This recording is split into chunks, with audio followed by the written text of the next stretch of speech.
Just ride past them. They will not go after you. They're here for me. As 3 vampires step out of the shadows. No, we're in this together. Morvin shoots a fireball out at the center vampire.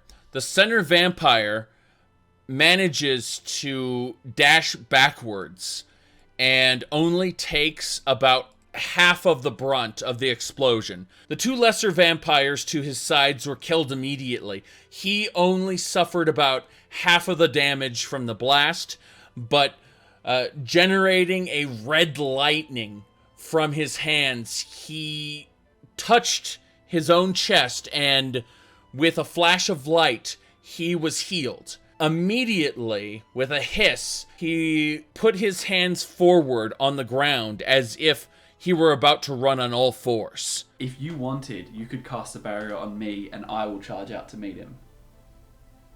I will go one-on-one with this thing if you put a barrier on me. It's an option. Because, you're hanging back regardless. Don't talk too long. Alright, I'll cast a barrier on Coltane. You cast your barrier almost effortlessly. Coltane is protected by a shield of light that mitigates damage. Okay, so I'm going to make the move out and hold up my halberd against, towards the about to be charging vampire. Exact same thing, but with my short sword ready to evade and slash if need be, depending on which target the vampire chooses to come at. The vampire launches toward Coltane, and right within melee range, he closes the distance in an instant. Alright, well, I'm going to thrust with the point of my halberd directly at him. Even though he closed the distance in an instant, your reaction was lightning fast, and you thrust before he has a chance to even move to attack you. The thrust is successful, and you pierce his chest. You graze his heart, so he's grievously wounded. He spits up blood, but he's not dead yet. Slash him. Take off his head. You try to take his head off. However, even though he has a polearm in his chest grazing his heart, he manages to somehow twist to the side, and only his ear gets cut. A little bit of blood comes out the ear, but for the most part, he evaded your strike. He pushes off Coltane, trying to free himself. However, Coltane's spear simply thrusts harder and causes him to stay stuck, abandons all pretense of defense at this point, and makes a strike at Coltane using his claws. You just manage to back off from the strike while still holding the polearm in place, and he scratches your barrier a little bit, which makes a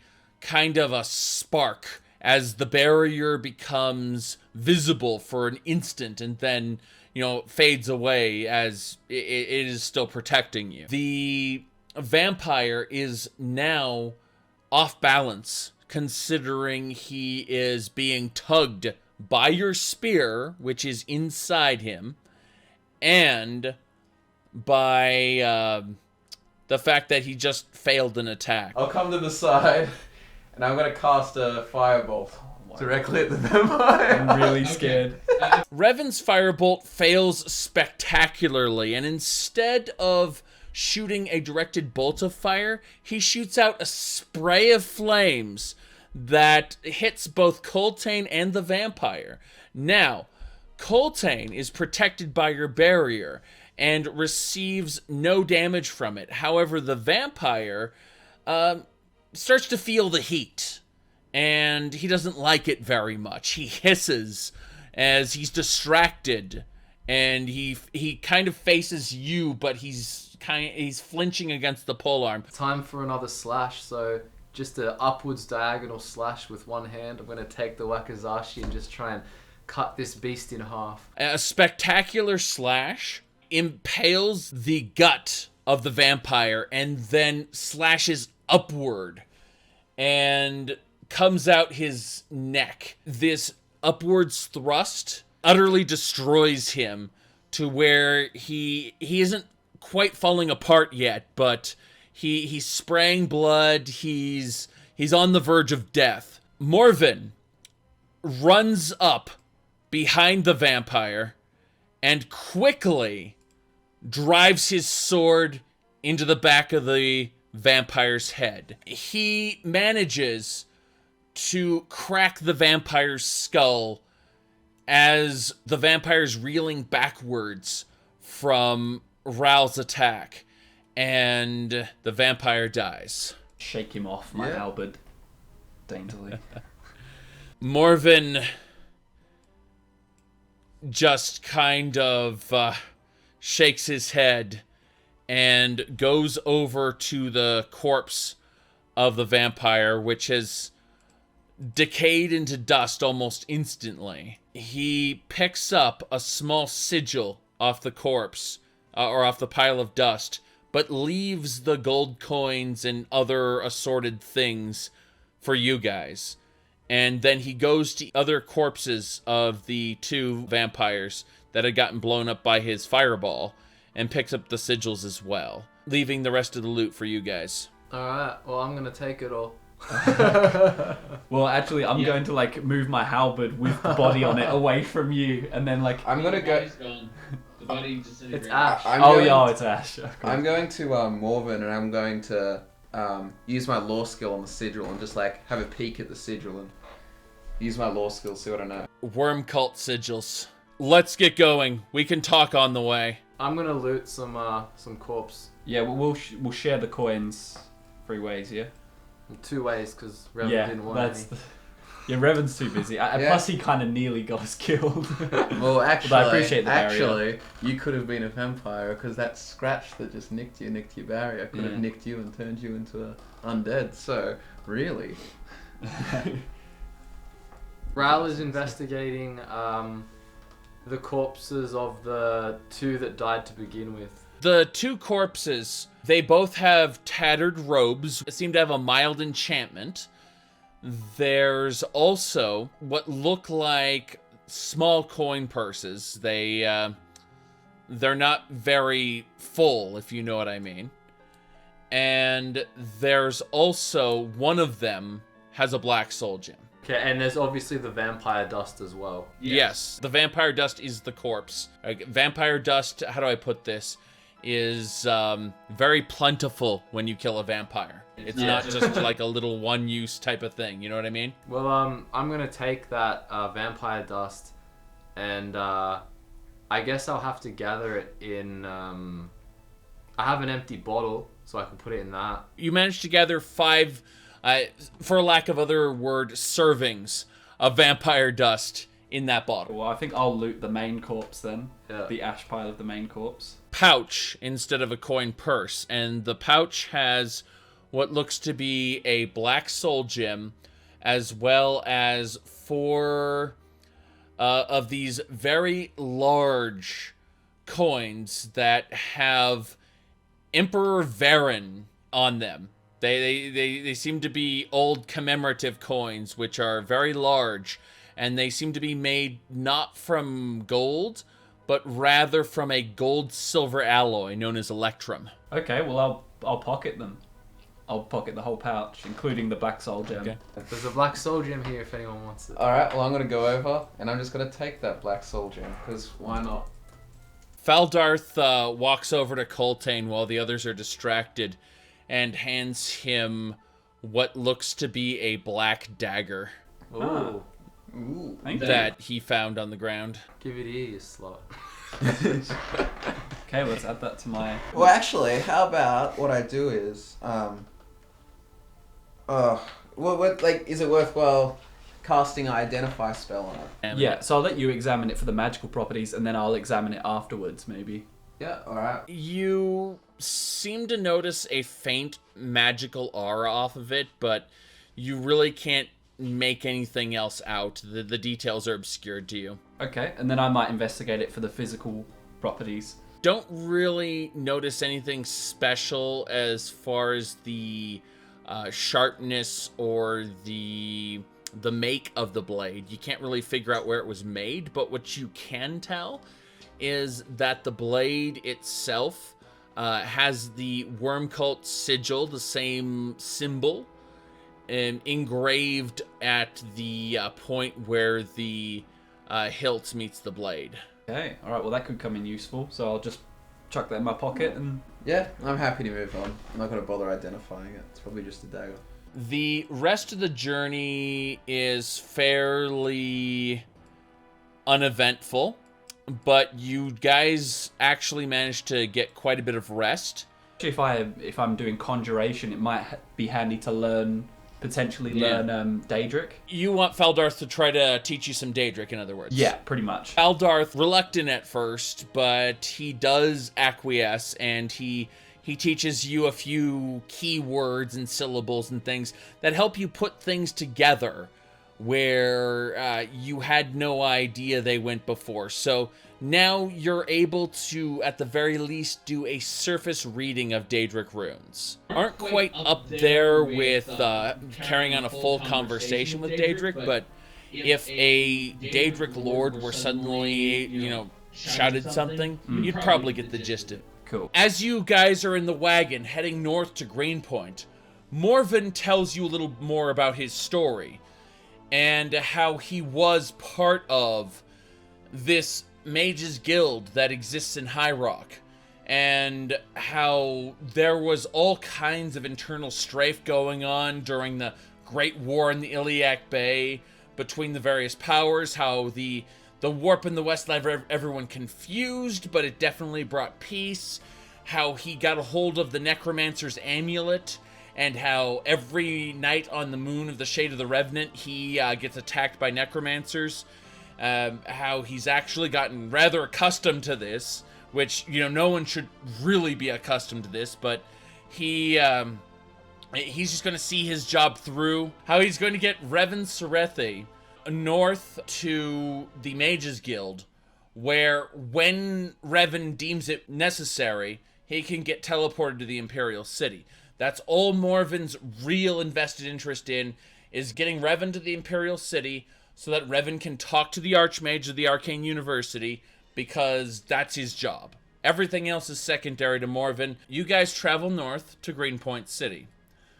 Greenpoint City is a large outpost on the border between Skyrim, Cyrodiil, and Morrowind. It is just kind of an intersection point. It is a very, very dense green area.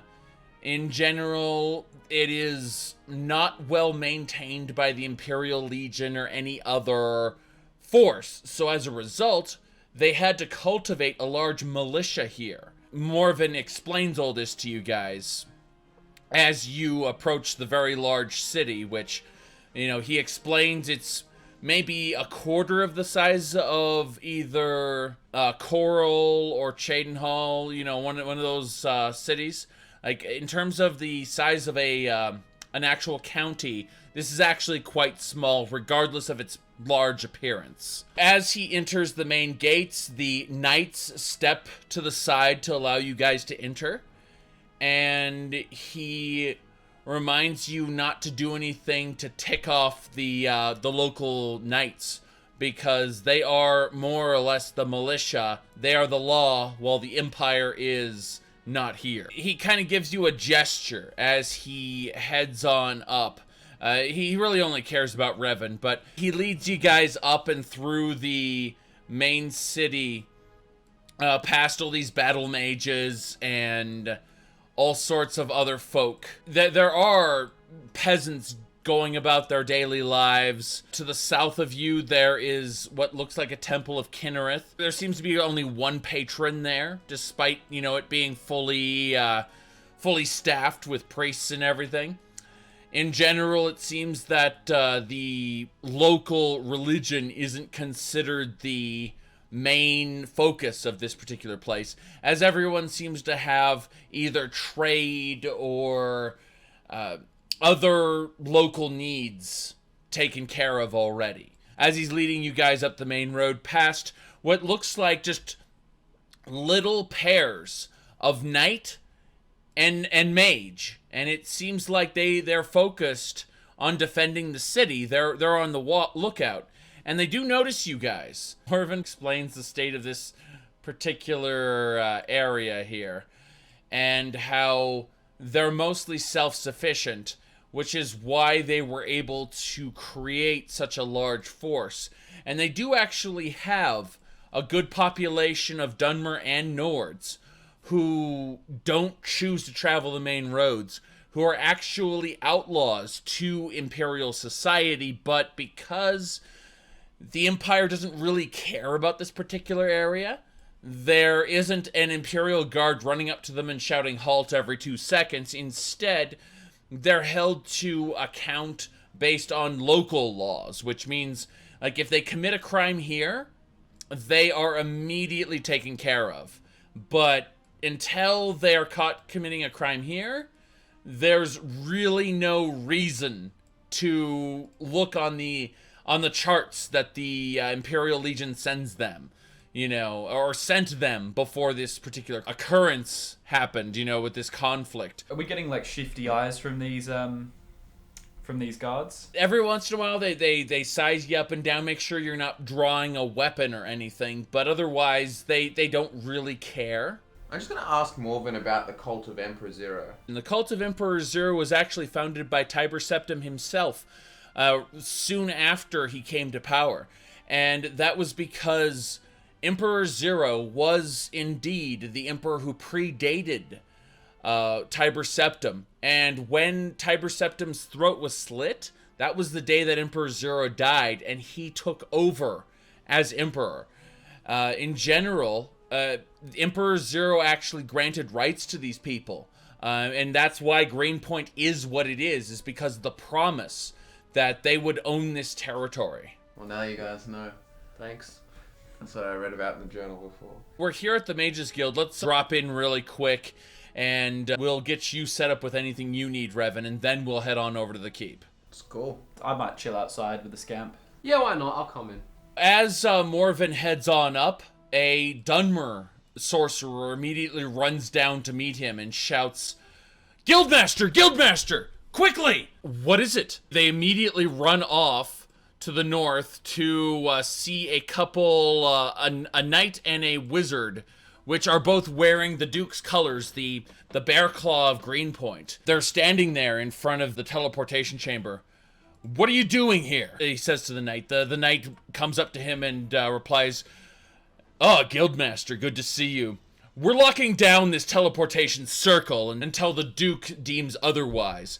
We don't want any Imperials teleporting into our city. You don't have the authority to do that. The Mages Guild has autonomy here. Tell that to the Duke. The wizard steps up behind him. What does the Duke want? Morvin asks. The Duke wants to see your guest, that Revan person, in the keep right now. If you get that dealt with, we might release the teleportation circle to you. Morvin begins to grumble as he heads around and speaks to his colleague in hushed tones. We're going to appease them right now because Revan and the others need to get into the keep anyway. We don't know what they're really going to do, but worst case scenario, we might need to offer them some support. I understand, Guildmaster.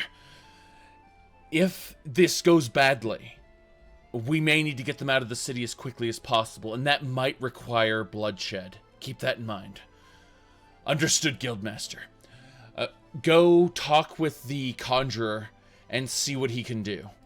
And so the Dunmer immediately runs off into another chamber and talks with an Altmer you guys can barely see out of the corner of your eye. You do not see the big glowing cliff racer there. Well, now you guys are free to do whatever you want, but it doesn't look like we're going to be able to get you out of here until you guys have spoken to the Duke. They have this on lockdown, and it seems like until you guys have concluded your business here, the Duke knows you're here, and I don't know why. This is very odd. You did get the letter from the Archmage, right, saying to come here to Cyrodiil in the first place, right? Yeah. We need to get you to the Arcane University to talk with the Archmage, but These guys don't want to let you. The Duke has heard about this, apparently, and wants to talk to you personally. So until this goes down, I'm going to have to hold down the fort here and make sure these guys don't do anything suspicious in my hall with my teleportation circle. So you guys are on your own. You can go wherever you want. You can make use of our guild services, of course. You are a welcome guest here.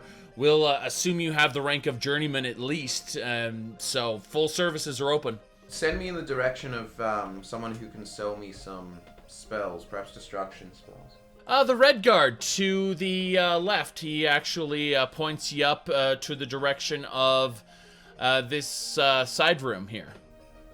Alright, well I'm going to go in there and talk to the Red Guard. So I'm going to go in and ask him for his name first. My name's Durden. How can I help you, friend? My name's Revan Durden, and I'm looking for some destruction spells. I'm wondering what you could teach me. I can teach you Lightning Bolt, Lightning Ball, and Shocking Touch. I tend to focus on, as you can tell, the more electric arts. You explain the differences between them all. I have a touch and lightning bolt, but what was the ball? It's a slower attack that's easier to dodge. However, it is very, how we say, explosive. And if used near a water source, would completely shock everything in that water source, to most likely a point where they're unable to do anything. Well, Lightning Touch is the standard 100 gold for any what's called basic spell. However, each one is of an escalating amount, so 200 for the bolt and 300 for the ball. And I will make sure that you know it to an adequate level where you can cast it without fear of failing on a good day. Are you willing to trade any just generic items, like that I might have? I'm usually open to barter, provided that the items are of use to me, or I could definitely trade with the local folk here. I'm not a great appraiser, so I'm going to be honest with you. If I don't see inherent value in it immediately, I'm probably going to tell you no. How about a black soul gem? A black soul gem? Well, I didn't take you for a necromancer. However, I would definitely be willing to trade you... I would take 50 gold and a black soul gem for the ball spell. Yeah, alright, let's do that. Place the black soul gem in his hand and give it straight to him. And also take 50 septims from my pouch and hand that to him as well. Good enough. I will begin teaching you it straight away. Come over here. And he heads down south to a small board where he has... he's begun scratching out a formulae on the wall, which will explain how you're supposed to move your hand and exactly the exact gestures you're supposed to make.